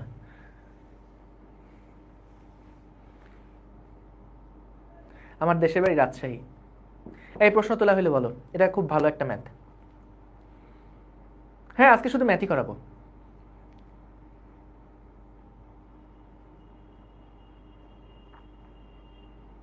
ভাইয়া কেলভিন স্কেলে ডিগ্রি দেয়া হয় না কেন? এটা জানি না আমি। এইটা হচ্ছে মানে বিজ্ঞানী কেলভিন ডিগ্রি হয়তো পছন্দ করতো না দেওয়া, বুঝতে পারছো? ও চাইছে যে আমার নাম কেলভিন, কেলভিনই থাকবে, আমি ডিগ্রি দিই মুখে আবার। ডান, ওকে। এখন খেয়াল করো, প্রথমে আগে ম্যাথটা করার জন্য তোমাদের আগে একটা ছোট্ট থিওরি জানতে হবে। এটা তোমরা অলরেডি জানো, আমি জানি, বিশ্বাস করো তোমরা জানো। সেটা হচ্ছে বলো তো, পানির যে স্ফুটনাঙ্ক 100 ডিগ্রি সেলসিয়াস, বলো তো এটা কত চাপে 100 ডিগ্রি সেলসিয়াস হয়? বায়ুমণ্ডলীয় 1 ATM চাপে 100 ডিগ্রি সেলসিয়াস না? বলো তো। ও মাথা সরান না, আরে আচ্ছা তুলে নাও, আগে তুলে নাও তাড়াতাড়ি। হ্যাঁ 1 ATM চাপে বা 760 মিলিমিটার চাপে, পারদ চাপে। লেখা হইলে বলো তাড়াতাড়ি। পিডামু, একদম পিডামু। ডান, গুড। দেখো, সো যেটা বলছিলাম যে আমাদের যেই স্ফুটনাঙ্কের কথা আমরা বলি 100 ডিগ্রি সেলসিয়াস, সেটা কিন্তু একটা নির্দিষ্ট চাপে হয়। বলো তো যদি চাপ কমে যায় তাহলে স্ফুটনাঙ্ক কি বৃদ্ধি পাবে নাকি হ্রাস পাবে? ওই যে পাহাড়ের উপরে উঠলে চাপ কমে যায়, সেখানে স্ফুটনাঙ্ক কি বাড়ে না কমে? স্ফুটনাঙ্ক কি বাড়ে না কমে? স্ফুটনাঙ্ক কমে যায়, কমে যায়। স্ফুটনাঙ্ক চাপ যদি কমায় দাও তাহলে স্ফুটনাঙ্ক কমে যায়, ঠিক আছে? ভাইয়া ক্লাস জমে গেছে, কি করব? আলমারিতে রেখে দাও, সমস্যা নাই, গুছায় রাখো রাখার সময়। ক্লাস জমে গেলে কি করবো ভাই, করতে হবে। প্রত্যেক দিন একটা দুইটা করে ক্লাস রেকর্ড ক্লাস দেখে ফেলতে থাকো, আচ্ছা, কেন কমবে এটা একটু হালকা ধারণা দিই, যদিও এটা এই চ্যাপ্টারের টপিক না, একটু হালকা একটু ধারণা দেই আমি, হ্যাঁ, কারণ আমি তো তোমাদেরকে ভালোবাসি, বলো। তো এখানে দেখো ভাই, এইটা হচ্ছে আমাদের একটা পাত্র। এই পাত্রের মধ্যে মনে করো এই পর্যন্ত আমাদের পানি রাখা আছে। আমি যখন এখানে তাপশক্তি দিতে থাকবো, তখন এখানকার যেই পানির অণুগুলো আছে তারা এক্সাইটেড হবে, দৌড়াদৌড়ি শুরু করবে। তখন দেখা যাবে কিছু সংখ্যক অণু ওভার এক্সাইটেড হয়ে তারা তাদের যেই সারফেস, সেই সারফেস থেকে উপরে উঠে যাবে, সারফেস থেকে উপরে উঠে যাবে কিছু সংখ্যক অণু, কারণ তারা হচ্ছে অনেক বেশি গতিশক্তি অর্জন করবে, আশেপাশে ধাক্কাধাক্কির ফলে বেশি গতিশক্তি অর্জন করে তারা কিন্তু উপরের যে অংশটুকু আছে সেই অংশতে চলে যেতে থাকবে। তো এই উপরে যাওয়ার যে বিষয়টা, এটা কোনখান থেকে শুরু হয়? এটা কিন্তু 100 ডিগ্রি থেকে শুরু হয়। এখন যখন এখানে চাপ 1 atm থাকে, যখন এখানে বাতাসের চাপ 1 atm থাকে, যখন এখানে বাতাসের চাপ 1 atm থাকে, তখন কিন্তু এখানকার কিছু সংখ্যক অণু উপরের দিকে চলে গেল, এবং আমাদের যেই টেম্পারেচারে এটা উপরের দিকে ওঠে সেটা হয় হচ্ছে 100 ডিগ্রি সেলসিয়াস, কোনো সমস্যা নাই। এখন কথা হচ্ছে, যখন আমি চাপটা কমাতে থাকব, তখন বলো তো কি হবে? চাপ কমাতে থাকলে এইখানে আমাদের যে অণুগুলো থাকবে, সেই অণুগুলা কি খুব দ্রুত বাতাসে ছড়া যাবে না? যদি আমি চাপ কমাতে থাকি তাহলে এখানকার অণুগুলো দ্রুত বাতাসে ছড়া যাবে, তাহলে এই জায়গাটা একটা ভ্যাকেন্সি তৈরি হবে, একটা ফাঁকা জায়গা তৈরি হবে। সো দেখা যাবে আরও কিছু সংখ্যক অণু কিন্তু তারা বাতাসে কনভার্ট হতে থাকবে, মানে বাষ্পে কনভার্ট হতে থাকবে। সো তার মানে যদি আমি এখানকার চাপ কমায় দিতে থাকি, তার মানে চাপ বাড়ায় দেওয়া মানে কি? এই বাষ্পগুলাকে সে ধরে রাখতেছিল, বাষ্পকে বেরোতে দিচ্ছিল না। কিন্তু যখন আমি চাপটা আরো কমায় দিচ্ছি, তখন চাপটা যখন হালকা হয়ে গেল, তখন কিন্তু যেইগুলো বাষ্প বের হয়েছে, বাষ্পগুলো কিন্তু পুরা পরিবেশের মধ্যে দ্রুত ছড়ায় পড়তে পারবে। অর্থাৎ অনেক কম তাপমাত্রায় পানি থেকে বাষ্পে পরিণত হতে থাকবে যত চাপ কমবে। সো এইখানে লিখে রাখতে পারো একটা জিনিস, সেটা হচ্ছে চাপ কমলে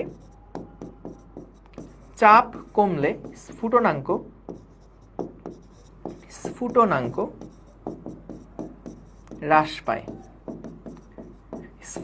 হ্রাস পায়, আশা করি একটা আইডিয়া পাইছো যে এইখানে আমি যত বেশি চাপটা কমাবো, চাপ যত কমাবো, বেশি চাপ দিলে কি হচ্ছিল? বেশি চাপ দিলে বাষ্পগুলা সব এখানে এসে জমা হচ্ছিল।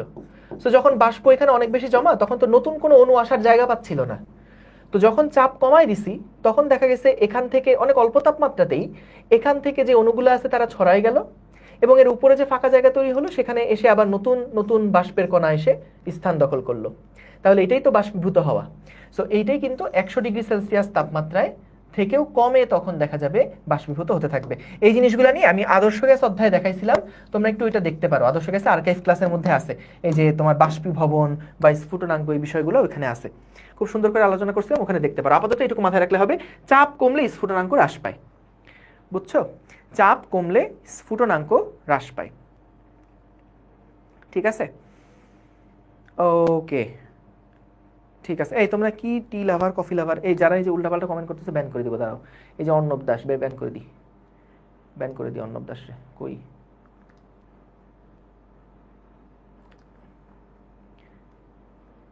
আচ্ছা থাক, মায়া হলো আমার, ঠিক আছে, করলাম না। দেখো, তো তাহলে এইবার আমাদেরকে যেটা বলছে যে একটা ত্রুটিপূর্ণ থার্মোমিটার গলন্ত বরফ মানে কি? গলন্ত বরফ মানে থিটা আইস, সেই থিটা আইসের মান বলছে -0.5 ডিগ্রি সেলসিয়াস। ফুটন্ত পানিতে 99 ডিগ্রি সেলসিয়াস পাঠ দেয়। তার মানে দেখো ভাইয়া, খেয়াল করে আমরা যদি ওই স্কেলের জন্য সূত্র লিখতে চাই, তাহলে এখানে থিটা আইসের মান হচ্ছে -0.5 হবে, এবং এখানে হবে হচ্ছে 99 মাইনাস 0.5, এই তো। এখন বললো ওই পানিটা 747 মিলিমিটার পারদ চাপে আছে। ত্রুটিপূর্ণ থার্মোমিটার 45 ডিগ্রি সেলসিয়াস পাঠ দিলে সঠিক তাপমাত্রা কত হবে বের করতে বলছে। অর্থাৎ সঠিক তাপমাত্রা বলতে আমাদের এই যে C-0 ডিভাইডেড বাই আমাদের এই যে থিটা স্টিম -0, এটাই আমাদের হিসাব করতে হবে। এখন কথা হচ্ছে যে আমরা এখানে এই থিটার যে মানটা, থিটার মান বলছে যখন এটা 45 ডিগ্রি হবে তখন আমাদের সি এর মান কত নির্ণয় করো। অঙ্ক দেখে মনে হচ্ছে ভাই এটা তো সহজই, এখানে 100 বসাই দিব, অঙ্ক হয়ে যাবে। কিন্তু খেয়াল করো এখানে মূল যে ভেজালটা পাকাইছে, অঙ্কটা এভাবেই হয়ে যেত, কোনো সমস্যা ছিল না, কিন্তু মূল যে ভেজালটা পাকাইছে সেটা হচ্ছে আমাদের পারদের চাপ বা আমাদের চাপটা কমে গেছে, চাপটা কমায় দেওয়া হয়েছে। এখন চাপ কমালে তো ভাইয়া স্ফুটনাঙ্ক কমে যাবে। তাহলে আমরা যে আগে বাষ্পবিন্দু 100 লিখতাম, এখন কি আর বাষ্পবিন্দু 100 লেখা যাবে বলো তো? চাপ যদি কমায় দেই তাহলে বাষ্পবিন্দু কি এখন আর আগের মতন 100 ডিগ্রি সেলসিয়াস হবে? আমাদের তো বলে দিচ্ছে যে পানিটা 747 মিলিমিটার পারদ চাপে আছে, 760 মিলিমিটার হচ্ছে নর্মাল 1 এটিএম, সেইখানে স্ফুটনাঙ্ক হচ্ছে 100 ডিগ্রি সেলসিয়াস। কিন্তু যখন পারদস্তম্ভের চাপ কমে গেছে, যখন আমরা চাপটা কমাই দিছি, তখনও কি স্টিম পয়েন্টটা আমরা 100 ডিগ্রি সেলসিয়াসে পাবো না। তাহলে আমাকে আগে সামহাও হিসাব করতে হবে যে নতুন স্টিম পয়েন্টের টেম্পারেচারটা কত ডিগ্রি সেলসিয়াস। বুঝছো? ইমরান নিভ এসিএস, ঠিক আছে, আল্লাহ হাফেজ, দেখা হবে সামনে কখনো। হ্যাঁ, ওকে, ঠিক আছে, উল্টাপাল্টা চ্যাট করো না প্লিজ, একদম ব্যান করে দিচ্ছি কিন্তু। সো তাহলে এখানে আমরা যেটা দেখলাম যে 747 মিলিমিটার পারদ চাপে নাকি এটা ছিল, কিন্তু 760 মিলিমিটারে যদি থাকতো তাহলে কিন্তু এখানে আমরা সরাসরি 100 লিখে দিতে পারতাম, কোনো অসুবিধা হতো না। কিন্তু আমাদের পুরোটা প্রকৃতি বা পুরাটা আমাদের পরিবেশ এখন 760-এ নাই, 747-এ আছে। তাহলে এখন আমাদের হিসাব করতে হবে 747-এর জন্য স্ফুটনাঙ্ক কত হয়। সেখানে আমাদের দুইটা ইনফরমেশন দেওয়া, একটা 734 মিলিমিটার পারদস্তম্ভে নাকি প্রকৃত স্ফুটনাঙ্ক 99 ডিগ্রি সেলসিয়াস হয়। এখন ভাইয়া খেয়াল করো, আমরা এখানে দুইটা ইনফরমেশন দেখলাম। একটা হচ্ছে 734 মিলিমিটার যখন পারদচাপ হয় তখন আমাদের প্রকৃত স্ফুটনাঙ্ক হয় 99 ডিগ্রি সেলসিয়াস, এবং যখন 760 মিলিমিটার হয় তখন আমাদের টেম্পারেচার হয় 100 ডিগ্রি সেলসিয়াস। তাহলে আমাকে কি তুমি বলতে পারবে যে এই যে পার্থক্যটা কত? এখানে পার্থক্যটা হচ্ছে 26 না 34 থেকে, হ্যাঁ, তাহলে 26 মিলিমিটার পারদচাপের পরিবর্তনে আমাদের টেম্পারেচারের পরিবর্তনটা কত হচ্ছে? 1 ডিগ্রি সেলসিয়াস হচ্ছে, 1 ডিগ্রি সেলসিয়াস হচ্ছে। এখন বলো তো আমাদের রুমটা কত মিলিমিটার পারদচাপে আছে? 747 মিলিমিটার পারদচাপে আছে। তাহলে বলো তো 747-এর জন্য কত ডিগ্রি সেলসিয়াস হয়? এটাই তো আমরা মূলত বের করতে চাচ্ছি, তাই না? 747 মিলিমিটার পারদচাপের জন্য এইখানে আমাদের এইটা কত হবে? 99 আর 100-র মধ্যেই তো হবে, সেটা কত এটাই আমরা বের করতে চাচ্ছি। তাহলে এখান থেকে আমরা একটা জিনিস দেখলাম যে 26 মিলিমিটার যখন পারদচাপের পার্থক্য হয় তখন টেম্পারেচারের পার্থক্য হয় 1 ডিগ্রি সেলসিয়াস। তাহলে বলো তো 1 মিলিমিটার পারদচাপের জন্য স্ফুটনাঙ্কের পার্থক্য কত হবে? এত ডিগ্রি সেলসিয়াস। তাহলে আমাদের বলো তো 734 থেকে 747 এই পার্থক্যটা কত? 747 মাইনাস 734 এই পার্থক্যটা আসলে কত? এটা হচ্ছে 13 মিলিমিটার। তাহলে 13 মিলিমিটার যেই চাপের পার্থক্য, সেটার জন্য আমাদের টেম্পারেচার কতটুকু চেঞ্জ হবে বা স্ফুটনাঙ্ক কতটুকু চেঞ্জ হবে? এই যে 0.5 ডিগ্রি সেলসিয়াস। তাহলে দেখো 34 থেকে যদি 13 বৃদ্ধি পেয়ে 747 হয় তাহলে স্ফুটনাঙ্ক 99 ডিগ্রি সেলসিয়াস থেকে 0.5 বৃদ্ধি পেয়ে 99.5 হবে। 99 থেকে 0.5 বৃদ্ধি পেয়ে 99.5 হবে, 99.5 ডিগ্রি সেলসিয়াস হবে। বুঝেছো? দেখো জাস্ট রৈখিক নিয়মে হিসাব করলাম যে আসলে বৃদ্ধিটা কতটুকু হচ্ছে, বলো।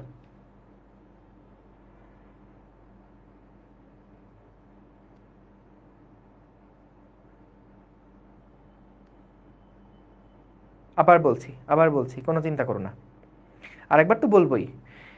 সো দেখো আমরা এখানে যেহেতু আমাদের চাপটা কমে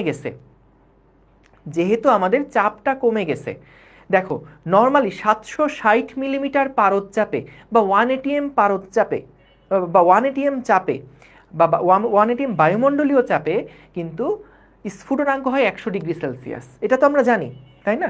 যে 760 মিলিমিটার বা 1 এটিএম, এটা মানেই তো 1 এটিএম না, এটা তো আমরা নর্মাল যেই ইনফরমেশন আমরা জানি। 1 এটিএম যেই বায়ুমণ্ডলীয় চাপ, সেখানে স্ফুটনাঙ্ক হয় 100 ডিগ্রি সেলসিয়াস। 1 এটিএম মানেই তো 760 মিলিমিটার পারদচাপ। তাহলে 760 মিলিমিটার পারদচাপে আমাদের স্ফুটনাঙ্ক হয় 100 ডিগ্রি সেলসিয়াস। আমাদেরকে বলছে ভাই 734-এ স্ফুটনাঙ্ক হয় 99 ডিগ্রি সেলসিয়াস। তাহলে আমরা বের করলাম ঐকিক নিয়ম দিয়ে যে আচ্ছা 26 মিলিমিটার পারদচাপের যখন পরিবর্তন হয় স্ফুটনাঙ্কে পরিবর্তন হয় 1 ডিগ্রি সেলসিয়াস। তাহলে আমার তো দরকার 747-এ কত বের করা। তাহলে এই পার্থক্যটা কত, 13 না? এই যে 13।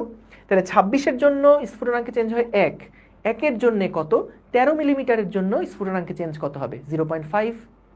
তাহলে আমাদের এখানে 13 বৃদ্ধি পাইছে, 13 মিলিমিটার যদি পারদচাপ বৃদ্ধি পায় তাহলে চেঞ্জ হওয়ার কথা 0.5, তার মানে এই স্ফুটনাঙ্ক কি 0.5 বৃদ্ধি পাবে। এটাই আমরা দেখলাম যে 747-এ স্ফুটনাঙ্ক হওয়ার কথা 99.5। কেন ভাই এগুলা হিসাব করছি? কারণ আমাদের এখন যেই বায়ুমণ্ডলীয় চাপ সেটা কিন্তু ভাই 760 মিলিমিটার পারদচাপে আর নাই, সেটা এখন 747-এ চলে গেছে। 747-এ কি আমাদের স্টিম পয়েন্ট এখনো 100 হবে না, তো এটা তো কমে যাবে। সো কমে কত হলো সেটাই আমরা বের করলাম যে 99.5। তাহলে এখানে এখন আমরা উত্তর বের করব। দেখো এইখানে এখন এটার উত্তর আমরা বের করব যে C divided by theta steam মানে হচ্ছে আমাদের 99.5 ইজ ইকুয়ালস টু, এটা নর্মাল 45.5, আর এখানে হবে 99.5। সো তাহলে সি এর যে মান এটা আসছে 45.5 ডিগ্রি সেলসিয়াস। ঠিক আছে, দেখো বোঝো, বুঝেছো কিনা দেখো। ঠিক আছে, 45.5 ডিগ্রি সেলসিয়াস এটা হচ্ছে আমাদের সঠিক তাপমাত্রা যেটা, সেটা আমরা বের করলাম। সঠিক তাপমাত্রা যেটা সেটাই আমরা বের করলাম। বলেন ক্লিয়ার কিনা? এখন বুঝতে পেরেছি ভাইয়া, গুড, ভেরি গুড। ঠিক আছে, না গলনাঙ্কের আহামরি চেঞ্জ হয় না, কারণ স্ফুটনাঙ্কেরটা কি বাষ্পে পরিণত হয়ে যাচ্ছে। সো যদি বাইরে থেকে চাপ দেওয়া হয় তখন বাষ্পচাপের জন্য আমাদের বা বায়ুমণ্ডলীয় যে চাপ, সে বায়ুমণ্ডলীয় চাপের জন্য বাষ্পগুলা কিন্তু দেখা যায় খুব দ্রুত প্রভাবিত হবে। কিন্তু বায়ুমণ্ডলীয় চাপ যদি অল্প একটু বৃদ্ধি কম হয় তাহলে সেটা গলনাঙ্কে আসলে কোনো ইফেক্ট ফেলবে না। সো এই জন্য ভালো একটা প্রশ্ন করছে যে ভাইয়া গলনাঙ্কের কোনো পরিবর্তন হলো না কেন, এটা 0 থেকে চেঞ্জ হলো না কেন? কারণ গলনাঙ্কে চাপের প্রভাব কিন্তু আহামরি থাকবে না এইটুকু রেঞ্জের মধ্যে। আচ্ছা ভাইয়া 760 থেকে 747-এ কেন চলে আসছে? কারণ দেখো আমাদের এইটা থাকতেই পারে না, ধরো ওই পরিবেশটা বা ওই প্রকৃতিটা একটু ভূপৃষ্ঠ থেকে উপরে অবস্থান করছে। আমরা কি জানি উপরে গেলে বায়ুমণ্ডলীয় চাপ কি বাড়ে না কমে? কমতে থাকে না?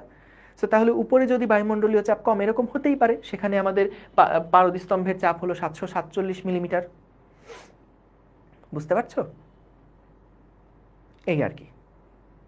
ঠিক আছে, আশা করি বুঝতে পেরেছো। না এখানে P1/T1 সমান P2/T2 দিয়ে করতে যেও না। এইটা হচ্ছে আমাদের শুধুমাত্র যখন গ্যাসের তাপমাত্রা নিয়ে আমরা কথাবার্তা বলবো, যে একটা গ্যাস আছে সম্পূর্ণটাই গ্যাস, সেই গ্যাসটাকে চাপ দিলে তাপমাত্রা কি হ্রাস পাবে বৃদ্ধি পাবে। সো এইগুলো ওই যে তোমরা যেটা বলতেছো যে ভাইয়া যদি চাপীয় সূত্র দিয়ে করা হয় বা আমরা যদি ভিটাকে কনস্ট্যান্ট ধরে করি তাহলে কি হবে কিনা, ওইটার সাথে এটা মিক্স করো না। আদর্শ গ্যাসের ক্লাসগুলো দেখলে বুঝতে পারবা, ওইখানে আমারই আর্কাইভ করা আছে, ওগুলো দেখলে বুঝবা, বা তোমাদের অপূর্বভাবে দ্রুত শুরু করবেন। ওইখানে সম্পূর্ণটা গ্যাস থাকে, যদি আমরা ওইখানে টেম্পারেচার বাড়াই তাহলে আয়তন বৃদ্ধি পায়, বা আয়তন ফিক্স রাখলে চাপ বৃদ্ধি পায়। তো ওইটার সাথে স্ফুটনাঙ্কের এই জিনিসটা মিলাতে যাও না, ঠিক আছে? কারণ স্ফুটনাঙ্কে এটা কি আমাদের পানি আর বাষ্প একই সাথে অবস্থান করতেছে কিন্তু। ঠিক আছে, নাইম কোন জায়গাটা রিক্যাপ করবো বলো? বলো, প্রথম থেকে বলে আসতেছি, আরেকবার পুরাটা ফাইনাল রিক্যাপ করতেছি। দেখো আমাদের নর্মালি এই অঙ্কটা কোনো ঝামেলাই ছিল না, একটা ত্রুটিপূর্ণ ম্যাথের মধ্যে বা ত্রুটিপূর্ণ স্কেলের যে টাইপের ম্যাথগুলো আছে সেগুলোর মধ্যে বসায় দিলে অঙ্ক হয়ে যেত। কিন্তু এখানে পার্থক্যটা কোন জায়গায় হলো? দেখা গেল যেহেতু আমাদের এখানে বায়ুমণ্ডলীয় চাপটা কমে গেছে, তাহলে স্ফুটনাঙ্কের জায়গায় বা স্টিমের জায়গায় আমরা 100 লিখতে পারলাম না, এখানে আমাদেরকে তোমার অন্য একটা কিছু লিখতে হবে, কারণ এখন বায়ুমণ্ডলীয় চাপ আর 760 মিলিমিটার বা 1 ATM না, চাপটা কমে গেছে। তাহলে চাপ যদি কমে যায় তাহলে সেই চাপের সাথে সম্পর্ক রেখে আমাদের স্ফুটনাঙ্ক কতটুকু কমবে এইটা আগে আমাদেরকে বের করতে হবে, এবং নতুন স্ফুটনাঙ্কটা এখানে বসায় তারপর ম্যাথ করতে হবে। এটা হলো মেইন আইডিয়া। এখন সেটা আমরা কিভাবে বের করছি? আমরা জানি 760 মিলিমিটারে স্ফুটনাঙ্ক হয় 100 ডিগ্রি সেলসিয়াস, 734-এ কত হয় এটা আমাদের দেওয়া আছে 99। তাহলে আমাদের প্রেশার যেহেতু 747 এখন আছে, 747 কত হয় সেটা আমরা ঐকিক নিয়ম করে বের করলাম, এবং তারপরে যে স্ফুটনাঙ্ক এটা বসাই ম্যাথ করে ফেললাম, ডান। ঠিক আছে, ঠিক আছে,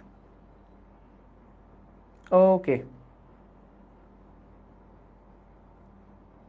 না না না, 760-এ 100 হলে একে 7.60, না না, ওইভাবে কেন করবা? তোমার তো কে বলছে যে স্ফুটনাঙ্কে তাপমাত্রা বৃদ্ধির সাথে বা হ্রাসের সাথে সমানুপাতিক সম্পর্ক, এটা কোথাও বলছে না তো। আমাদেরকে যতটুকু ছোট্ট স্পেস দেওয়া আছে ওর মধ্যে আমাদেরকে ইন্টারপোলেশন করতে হবে। Full clear, thank you. ঠিক আছে, এবার আসো আমরা দেখি পরের ম্যাথটা কি আছে।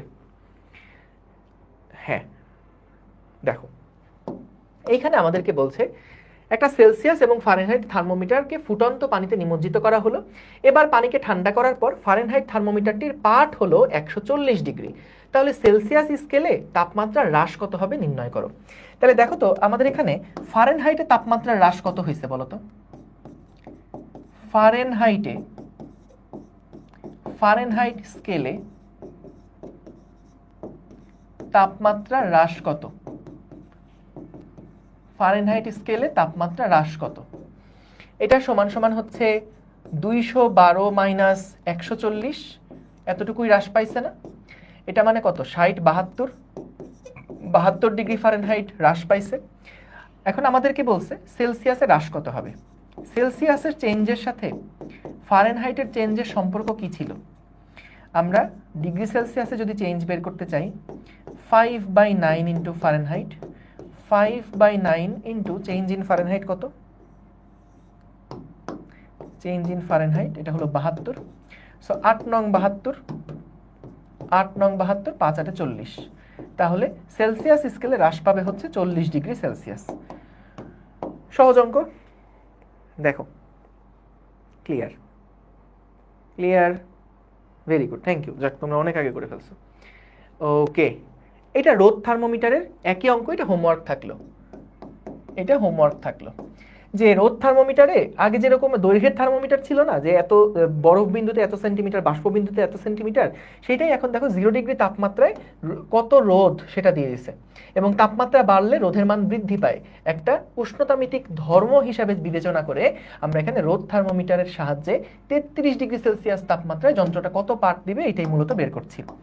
তো এটা আসলে একেবারেই সহজ। আমাদের এই যে x minus 2.57 divided by 3.53 minus 2.57 সমান সমান আমাদের হচ্ছে c minus 0, 100 minus 0। তাহলে এখান থেকে c এর মান কত হয় দেখে ফেলবা। ঠিক আছে, ও না সরি, c এটাই তো আমাদেরকে দেওয়া আছে, সিটাই আমাদেরকে দেওয়া আছে, সি দেওয়া আছে কত? 33 ডিগ্রি। তো 33 ডিগ্রি সেলসিয়াসের জন্য এক্স এর মান কত হয় এটাই মূলত আমাদেরকে বের করে ফেলতে হবে। সহজ গেল। এবার আসো আমাদের এক স্থির বিন্দু দিয়ে কয়েকটা ম্যাথ দেখে ফেলি। এক স্থির বিন্দু দিয়ে করা খুবই সহজ। এক স্থির বিন্দুর সূত্রগুলো কি ছিল দেখো।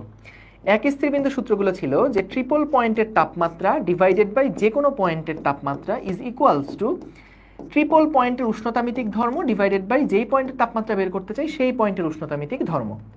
তাহলে টি সমান সমান আমরা লিখতে পারতাম X divided by X T R into T T R into T T R. ঠিক আছে, ওকে। সো এইবার চলো আমরা একটু দেখে ফেলি কি কি দেওয়া আছে। একটি ধ্রুব আয়তন গ্যাস থার্মোমিটারে টি কেলভিন তাপমাত্রায় চাপ পাওয়া গেল এত। তাহলে দেখো এটা নর্মাল যে এক্স এর মান এটা দেওয়া আছে, যে কোনো একটা টি কেলভিন তাপমাত্রায় এক্স এর মান দেওয়া আছে 6.5 ইন্টু 10⁴ প্যাসকেল, এবং বললো ত্রৈধ বিন্দুতে চাপ অর্থাৎ উষ্ণতামিতিক ধর্ম যেটা ত্রৈধ বিন্দুতে চাপ এটা হলো 5 ইন্টু 10⁴ প্যাসকেল। তাহলে বের করতে হবে টি এর মান কত নির্ণয় করো। তাহলে দেখো এই সূত্রটাই যদি আমি নিয়ে আসি, এই সূত্রটা যদি আমি নিয়ে আসি, তাহলে এখান থেকে টি সমান সমান কত আসে, এক্স মানে হচ্ছে 6.5 into 10⁴, 6.5 into 10⁴ divided by X T R মানে হচ্ছে এত, এবং এখান থেকে আমরা টি টি আর মানে হচ্ছে 273.15 ত্রৈধ বিন্দুর যে তাপমাত্রা সেটা। তাহলে এখান থেকে আমরা হিসাব করে টি এর মান কত কেলভিন এটা বের করে ফেলতে পারবো। হিসাব করে দেখো তো 6.5 ডিভাইডেড বাই 5 ইন্টু 273.15, এটা আসে 355.095 কেলভিন। ঠিক আছে, পরম স্কেলের জন্য কিন্তু আমরা এই সূত্র দেখেছিলাম এবং এখান থেকে বের করে ফেলতে পারলাম তাপমাত্রা কত। ঠিক আছে, ঠিক আছে, আচ্ছা এটা তো দিয়েই দিব। সো প্রশ্ন তুলে ফেলতে পারবো আশা করি। না না, এই ম্যাথ করাই নেই আগে, এটা এখনই করালাম। এই ইয়া দিয়ে আগে দেখানো হয়নি, আমি আগের স্লাইড দেখছি। পরের অঙ্কটা একটু নিজেরা করো তো দেখি, চট করে পারো কিনা। দেখো তো, কোন রোধ থার্মোমিটারের বাল্বকে ত্রৈধবিন্দু স্কেলে রাখা হলে রোধ হয় এত। তার মানে এটা কি দেওয়া আছে? এটা দেওয়া আছে XTR, তাই না? ত্রৈধবিন্দুতে যে রোধ মানে উষ্ণতামিতিক ধর্ম যেটা, এটা হচ্ছে 50.35 ওহম। টিতে অন্য যে কোনো একটা তাপমাত্রায় তার যে রোধ সেটা হচ্ছে 55 ওহম। তাহলে তাপমাত্রার মান কত বের করতে বলেছে। তাহলে তাপমাত্রা সমান সমান কি হবে? x divided by XTR into TTR। So এখান থেকে দেখো x এর মান হচ্ছে 55, x এর মান হচ্ছে 55, XTR এর মান হচ্ছে 55.35 ইন্টু TTR মানে 273। তাহলে এখান থেকে কত কেলভিন বের হয়ে যাবে? ক্লিয়ার? আচ্ছা তুলতে সময় দিলাম, দাও দাও দাও দাও দাও, তুলতে সময় দিলাম। এই যে প্রশ্ন তোলার সময় দিয়ে দিলাম, যাও। 298.37। ঠিক আছে, তোমরা অনেকেই ভাবতে পারো আমি হয়তো ক্যালকুলেটারে আবার দেখছি। কখনো না, কখনোই না। 298.38 কেলভিন, তোমরা যা বলছো সেটাই আমি কিন্তু লিখে দিলাম। ঠিক আছে, গেল। পরেরটাও আসলে একই টাইপের অঙ্ক, আশা করি পারবা। দেখো এখান থেকে একই অঙ্ক কি বলছে, একটা প্লাটিনাম রোধ থার্মোমিটারে পানির ত্রৈধবিন্দু রোধ এত দেওয়া আছে। তো তার মানে আমাদের XTR যেটা সেটা দেওয়া আছে, একবারে লিখে দিচ্ছি এখন। আমাদের বলছে কক্ষ তাপমাত্রায় রোধ এত হলে থার্মোমিটারের কক্ষের তাপমাত্রা কত নির্ণয় করো। তাহলে আমরা উপরে লিখব কি, যে কক্ষ তাপমাত্রায় 7.5 পাওয়া গেছে, ত্রৈধবিন্দুতে পাওয়া গেছে 6.7। তাহলে এটার সাথে 273.15 কেলভিন গুণ করে দিলেই হয়ে গেল। কত আসে? এগুলো অবজেক্টিভে নর্মালি পাওয়া, 6.7 ইন্টু 273.15। সো এখানে আসে 305.76 কেলভিন। ডান। ঠিক আছে, আজকের ক্লাস এই পর্যন্তই। ধন্যবাদ সবাইকে, দেখা হবে নেক্সট ক্লাসে। ঠিক আছে, ডান। ওকে, সো অসংখ্য ধন্যবাদ তোমাদেরকে। এই ক্লাসটা এখনই একবার রিভিশন দিয়ে দাও। নতুন যে দুইটা ম্যাথ করছি বা নতুন যেই স্টাইলের ম্যাথগুলো ছিল 3-4টা, সেগুলো একটু আরেকবার রিভিশন দিও। আর এখান থেকে মোটামুটি এর বাইরে আসলে আর ম্যাথ থাকবে না ইনশাল্লাহ, যদি আসেও তবুও পারবা। ঠিক আছে, থ্যাংক ইউ, আসসালামু আলাইকুম, আল্লাহ হাফেজ, দোয়া করো।